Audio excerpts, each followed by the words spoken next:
Friction on flat belts. This is another very common scenario in our world around us, and especially in our study of friction. Let's say that we have a tension pulling on this rope that's wrapped around this round thing. If he's trying to pull it in this direction, he's trying to go in this direction. However, there's an opposing force over here that's bigger. And if he's bigger, it's going to tend to move it in this direction. If it's wrapped around or has contact with this surface, if this guy wins, if he's larger, then you would expect that there may be some friction going in this direction, opposing that motion. Well, and that's exactly the case. There is a relationship based on this little integral that says that T2 is greater than T1 by a relationship based on the contact surface, the number of radians in the contact surface, as well as the coefficient of friction. And so that relationship is T2, which is the larger one, is equal to T1 e to the mu beta, where again, e is the natural log, mu is the coefficient of friction, and beta is the number of radians of contact. And you can see how that relationship works there. Now, belt friction in the world around us is extremely common. Inside this car engine, we're counting on differential tensions between on each side of like this alternator, counting on that being a different tension than this side, so that it can turn this alternator and do some work. Now, hopefully, this is not the slipping scenario, so that T2 equals T1 e to the mu beta doesn't apply unless it is slipping or about to slip. For example, here's a boat cleat or a dock cleat. This side is tied to a boat, and there's going to be some tension. You wrap this around this cleat a couple of times with a dock cleat hitch, and it keeps the boat nice and secure. So in this case, there's a friction based on our formula inside this knot that allows this end of the rope to be basically hanging free and keeps the boat secure. This down here is a mechanism from my backyard volleyball set. Basically, this is a thin poly rope, which is pretty slick. And this is a chrome-plated steel ring, which is also doesn't have very much friction, but basically just a couple of little wraps around here, and I can pull on this and on this with pretty much all my strength, and I can't get it to slip. So it's very, very effective concept here in belt friction. Over here we have a oil filter wrench. I didn't have an oil filter in my garage, but I did have this sprinkler pipe union that I've used to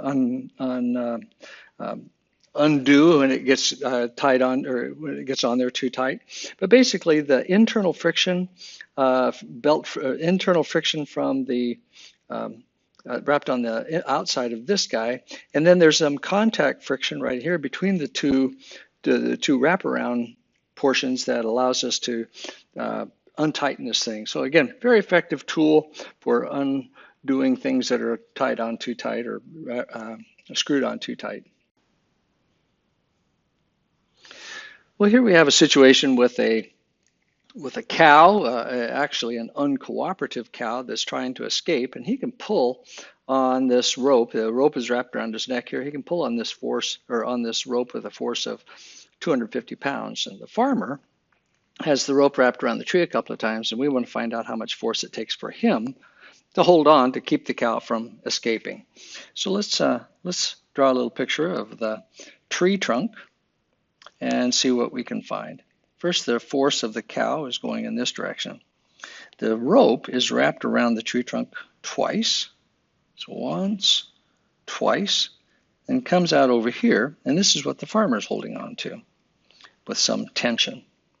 So the first question is, which one is greater? Which one is the T2? Well, doesn't it make sense that in this case, it doesn't make sense for the farmer to have to hold on with greater than what the cow can pull. Otherwise, going around the tree hasn't done him any good at all. So I'm going to say that this is going to be the T2 over on this side. So this is T2, and this will be equal to T1, which is the smaller force. All right, let's see what we can find. T2 is equal to T1 e to the mu beta. I know that T2 is equal to 250 pounds. T1 is our unknown. That's how much the farmer has to hang on to it. E, okay, that's our natural log.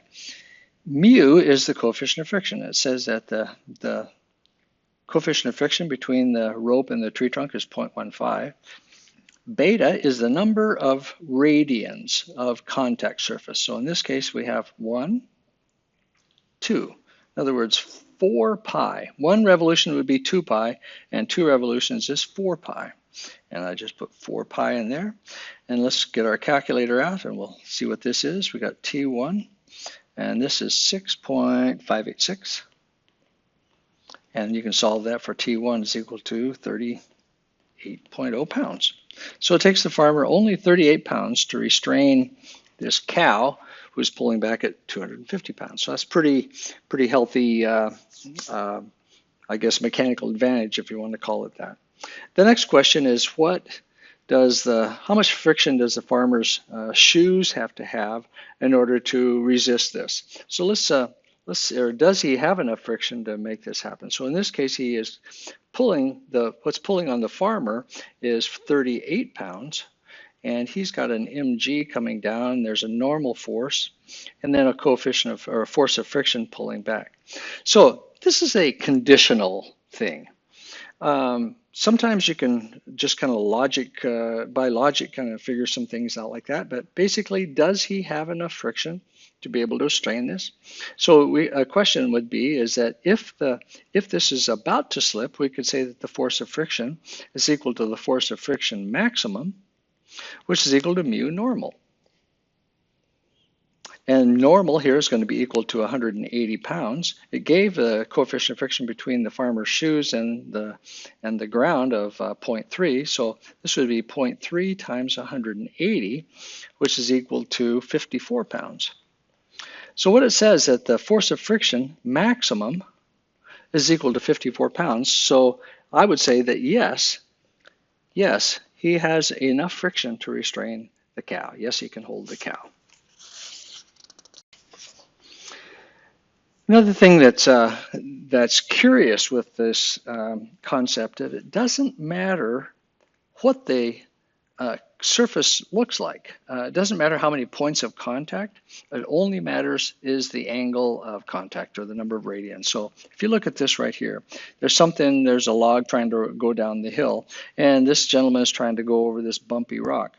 Again, it doesn't matter if it's one point of contact or 2 points of contact or multiple points of contact. The only thing you care about is the number of radians of contact, and you discover that by drawing something like this. So this would be the beta in number of radians that you could get there. All right, here's another little concept here with this. It's got a mom, that's up here trying to rescue her little boy. Little boy's down here at the end of this rope, and she's going to try to pull him up and over the rock. Can she do it? Well, I don't know. In this case, again, the direction of the motion is going up, and the boy has a weight of, how much does he have a weight? 100 pounds. And so there's going to be a tension here. So our question is, which one is going to be the greater one, which is the T2? Well, again, it doesn't make sense if for the mom to have to put less force than the boy's weight to pull him up. So it makes most sense if the rope is going to go this way, the force of friction is going to go this way, that this would be the T2 over here, and this is going to be equal to the T1. So let's see what T2 is. T1 e to the mu beta. T2 is our unknown. That's what it takes for the mom to get her little boy up. T1 is going to be the 100 pounds. E. Now let's see what our coefficients of friction are. It says that the cable in the rock is 0.2. Beta, in this case, is just 90 degrees. It's going to be this from here to here, which is 90 degrees. So that's pi over 2 in radians. And we can solve that for T2 is equal to 136.9 pounds. All right, now the same question. Does the mom have enough friction to be able to do that. It says that she weighs 185 pounds, so let's draw a little free body diagram of the mom. She's got a mg coming down, a t going this way, and this is going to be 136.9. Normal force here and a force of friction. And let's again analyze the same sort of thing. Is the force of friction enough to lift up the little boy? In this case, if it becomes a slipping scenario, force of friction is equal to 0.8 times 185 pounds, and that is indeed greater than the 136.9. So yes, she can barely lift him up. All right, so the last thing I want to consider in this section is kind of a relative look, and this is, I think, kind of interesting. If I pull this weight up, it's by pulling down on here, I'm going to have some force. However, if I let the weight down by resisting it, I'll have a different force. So the first question is, what force F to slowly let the cylinder go down? So in that case, which one is going to be the T2 and which is the T1?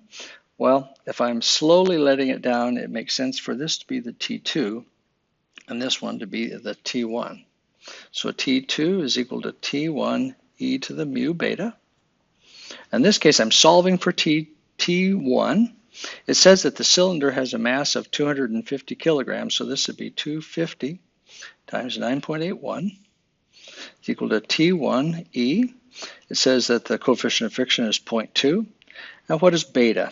If you look carefully at the picture, it says that it goes, let me zoom in on this a little bit. We can kind of see here maybe. All right, the rope starts the contact here. It goes all the way around, and so to right there, that is equal to 1 revolution. But it continues going over to the other side, which is invisible, or it's out of the picture here.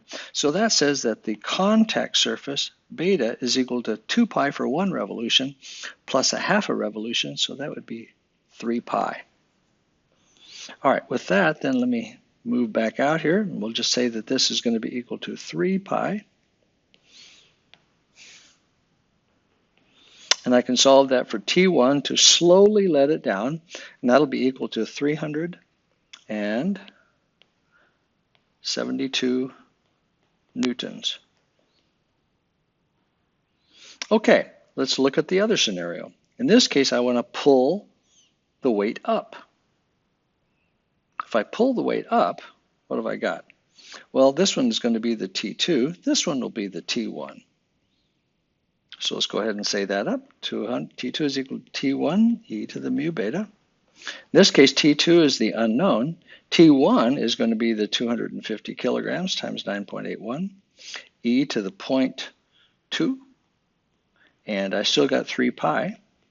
Solving that for T2, I got this is equal to 16,148 newtons.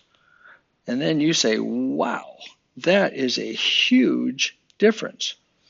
And if you compare these two, it is 43 times how much, 43 times as much force to be able to pull it up as it is to slowly let it down. So you can see that there's extreme differences, and that the coefficient, or that the belt friction has a significant effect, in both a mechanical advantage if you're trying to do some work like this, like let things down slowly.